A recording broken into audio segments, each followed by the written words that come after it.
Hello जी, कैसे हो आप सब? उम्मीद है आप सब बहुत अच्छे होंगे, खुश होंगे। और आज मैं बात करने वाली हूँ जो वीडियो पे वो करियर से रिलेटेड है। बहुत सारे लोगों का मेरे पास कॉल आ रहा है और अभी करियर से रिलेटेड लोगों को बहुत ज़्यादा प्रॉब्लम आ रही है। इस बारे में आज हम बात करने वाले हैं। तो अभी तक अगर आपने मेरे चैनल को सब्सक्राइब नहीं किया तो सब्सक्राइब कीजिए, सपोर्ट कीजिए। और जिन्होंने सब्सक्राइब कर रखा है, सपोर्ट किया है मेरे चैनल को, उन सबको बहुत सारा थैंक यू।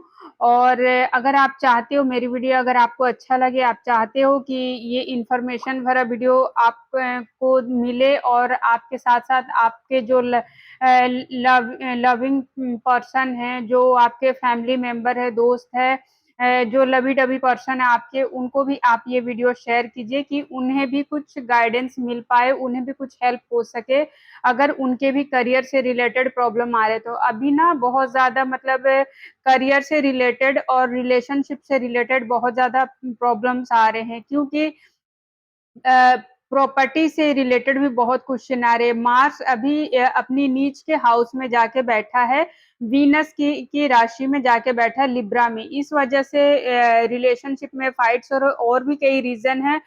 वीनस और केतु भी एक साथ बैठे हैं कुंडली में, तो इस तरह से ना अलग अलग लोगों के अलग अलग फील्ड में प्रॉब्लम हो रही है, लेकिन हो जरूरी है। करियर से रिलेटेड बहुत सारे क्वेश्चन आ रहे मेरे पास, रिलेशनशिप से रिलेटेड बहुत सारे क्वेश्चंस आ रहे हैं मेरे पास, तो मैंने सोचा आज मैं एक वीडियो ही बना देती हूँ।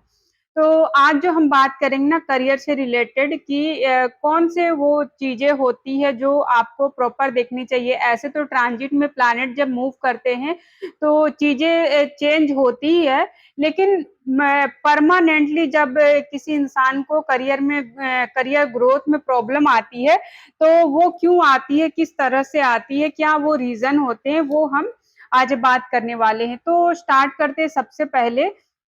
करियर का जो हाउस होता है, करियर से रिलेटेड जब भी कोई इंसान क्वेश्चन करता है तो हमें देखना पड़ता है उसका second house, sixth house, seventh house plus tenth house, plus साथ में इलेवेंथ हाउस को भी हम देखते हैं कि जो कि गेन्स और प्रॉफिट से रिलेटेड क्वेश्चन का आंसर करता है। तो बहुत ज्यादा अच्छा होता है सेकंड हाउस लॉर्ड अगर टेंथ हाउस में बैठ जाए, six house Lord seventh house Lord अगर टेंथ हाउस में बैठ जाए, इलेवेंथ हाउस लॉर्ड अगर टेंथ हाउस में बैठ जाए, है ना, तो उनके करियर के लिए, प्रॉफिट के लिए बहुत अच्छी होती है।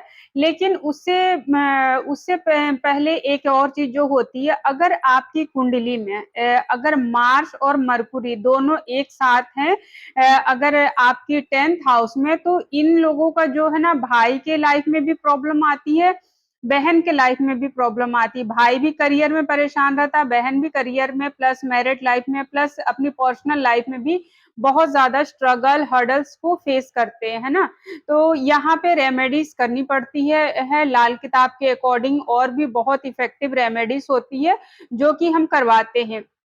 दूसरी जो कॉम्बिनेशन बनती है वो होता, अगर एरीज लगन आपके टेंथ हाउस में आ गई तो भी प्रॉब्लम होती है। कहीं भी आप जब जाते हो ना, एक करियर स्टार्ट होती है, फिर आप कुछ टाइम तक काम करते हो, फिर वो काम छोड़ते हो, फिर दूसरी कंपनी में जाते हो, फिर काम करते हो, फिर वो कंपनी जब हाई फाई पोजीशन पे पहुंच जाता है तो आप छोड़ते हो, फिर दूसरी कंपनी पे। इस तरह से कल जो पर्सन मेरे पास आए थे, उनकी सेम प्रॉब्लम थी। तो मैंने देखा और मैंने उनसे पूछा, सर आप सच्ची बताना कि आप करियर कितने बार चेंज किए हो। वो अभी भी आए थे मेरे पास जॉब चेंज करने के इरादा से, पूछ रहे थे मुझसे। तो मैंने तो कहा था 3 बार तो कम से कम लोग डेफिनेटली चेंज करते, लेकिन वो पर्सन जो थे ना, वो खुशी खुशी कर रहे थे। एक तो होता प्रेशर में करे, मजबूरी में करे, लेकिन वो पर्सन इतना मतलब फ्रेश माइंड के थे। वो बोले मुझे मजा आता और मुझे बेनिफिट भी होती है, प्रॉफिट भी बहुत अच्छी होती है, लेकिन मेरे को ना डिजायर रिस्पेक्ट नहीं मिलती, जिस वजह से मैं बार बार करता हूँ। मैंने पूछा कि अभी तक कितने बार कर चुके हो। उन्होंने कहा जब से मैं जॉब करना स्टार्ट की है 7वीं या 8वीं बार है। तो मैं भी थोड़ा-सा हैरान हो गई कि कैसे मैं बंदा मतलब ये काम कर रहा है और उसे फ़र्क भी नहीं पड़ रहा कि कैसे वो बार-बार जॉब चेंज कर रहे हैं। तो उन्हें ऐसा लगा ना कि वो देखो, जो कुंडली का प्रॉमिस है वो तो पूरा होता ही होता, वो चीज़ होता ही होता। कोई खुशी से करता है या कोई नाराज़ होके करते हैं। अच्छी बात ये थी उनके अंदर कि वो खुश होके ये काम कर रहे थे। उन्हें इस बात का एहसास ही नहीं हो रहा था कि मेरी कुंडली में ऐसा प्रॉमिस है, इस वजह से बार-बार चेंज हो रहे। जब मैंने उनको बताया तो वो शॉक्ड हो गए कि आपको कैसे पता? कैसे ऐसे हुआ? वो मतलब यकीन ही नहीं कर पा रहे थे कि कुंडली इतना डेप्थ में बता सकती है, इससे भी ज़्यादा डेप्थ में बता सकती है। और उनको रीज़न ये पता लगा, उनको हाँ, लेकिन उन्होंने एक चीज़ बोला, खुशी-खुशी वो चेंज तो कर रहे थे, लेकिन एक्चुअली उनको डिज़ायर रिस्पेक्ट नहीं मिल रही थी। उनकी काम जो वो काम करते थे ना, ज़ीरो से स्टार्ट करते थे और वो हाई लेवल पे कंपनी जब चली जाती तब उनके साथ ऐसा होता था।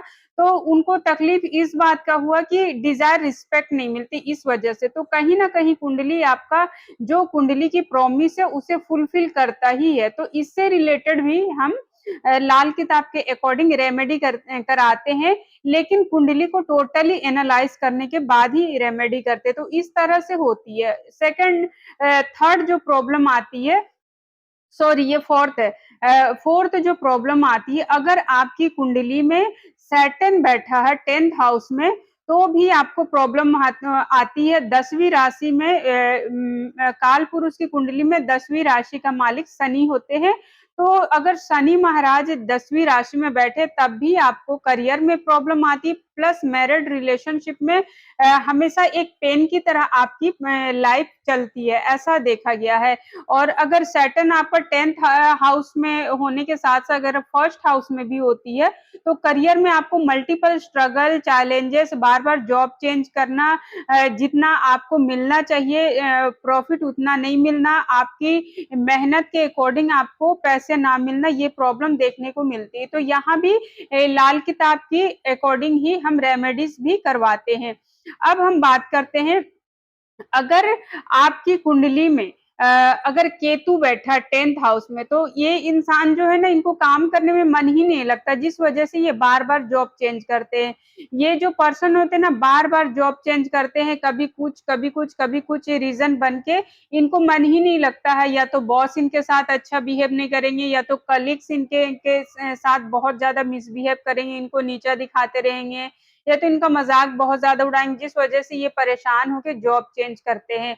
तो अगर ऐसी प्रॉब्लम है ना, अगर केतु की वजह से प्रॉब्लम आ रही, और ये लोग जो है ना बहुत ज़्यादा हार्ड वर्क करने में बिलीव भी नहीं करते, इनको बहुत ज़्यादा मेहनती काम करना नहीं पड़ता है। ये इस तरह से हम ले सकते हैं ना, जुपिटर भी अगर आपका 10th हाउस में बैठा है, तो यहाँ भी इंसान काम बार-बार चेंज करता है और थोड़ा-सा आलसी मिजाज का हो जाता है, क्योंकि हार्ड वर्क 10th हाउस जो होता है ना, हार्ड वर्क का घर होता है। और यहाँ पे अगर जुपिटर आ जाए, तो जुपिटर एक पंडित होते हैं, तो पंडित जी पूजा पाठ ही कर सकते हैं, वो हार्ड वर्क के लिए नहीं बने, वो हार्ड वर्क नहीं कर सकते, इसलिए प्रॉब्लम आती है। तो ये रही दोस्तों कि आपके 10th हाउस में कौन सी कॉम्बिनेशन बनेगी तो आपके लाइफ में क्या इफेक्ट पड़ती है, कैसा रिजल्ट आता है आपकी कुंडली में, ये हमने बताया। तो अगर ऐसा कोई कॉम्बिनेशन आपकी भी कुंडली में बन रहा, आप परेशान हैं, या कोई और भी कॉम्बिनेशन है जिस वजह से आप परेशान हैं, या किसी भी तरह से आपको समझ में नहीं आ रही कि क्या प्रॉब्लम है जिस वजह से आपको करियर में मल्टीपल टाइम प्रॉब्लम्स फेस हो रही, तो आप मुझसे जुड़ सकते हो, कंसल्टेशन बुक कर सकते हो। डिस्क्रिप्शन में नंबर मेरा प्रोवाइड किया गया है, और आप वहां से जुड़ के मेरे साथ व्हाट्सएप के थ्रू, कॉल पे, चैट पे, वीडियो कॉल पे, जैसे आप कंफर्टेबल हो, आप कॉल पे मुझसे बात करके कंसल्टेशन ले सकते हो, चाहे वो हेल्थ से रिलेटेड हो, वेल्थ, रिलेशनशिप, करियर से रिलेटेड। इनफैक्ट कई बार ऐसा होता है ना कि कुंडली आपकी बहुत अच्छी है, लेकिन ट्रांजिट में जब प्लैनेट कुछ ट्रांजिट करते हैं, जैसे कि जुपिटर हो गई, है ना? जुपिटर हो गई, सैटर्न हो गई, ये राहु केतु हो गई, ये बड़े प्लैनेट होते हैं। ये सब प्लैनेट जब ट्रांजिट करते हैं ना लंबे टाइम के लिए, तो उस टाइम भी अगर आपके कुंडली में कोई प्रॉब्लम आती है, तो कई बार ना आप कुंडली के अकॉर्डिंग रेमेडी भी कर लेते हो, फिर भी आपको रिजल्ट नहीं मिलती। तो ऐसे में ना आप अपने घर का वास्तु भी देखते हो कि उस टाइम पीरियड में जब ये ट्रांजिट होती ना, उस टाइम पीरियड में अपने घर के उस पार्ट में आप जैसे कुंडली के हाउसेस होते हैं उसी तरह घर के भी हाउसेस होते हैं, इसे कहते हैं एस्ट्रो वास्तु। तो हम एस्ट्रो वास्तु से भी चेक करते हैं कि आपके घर के कौन से कोने में कब कौन सा सामान पड़ा है, जिस वजह से आपको इंस्टेंट आपके लाइफ में आपको प्रेजेंट लाइफ में प्रॉब्लम हो रही। तो हम एस्ट्रो वास्तु से भी चीजें एनालाइज करते हैं, उसके बाद आपको गाइडेंस देते हैं, उसके अकॉर्डिंग आपको बताते हैं कि आपको क्या करना चाहिए, क्या नहीं करना चाहिए, कौन सा डिसीजन कब लेना चाहिए।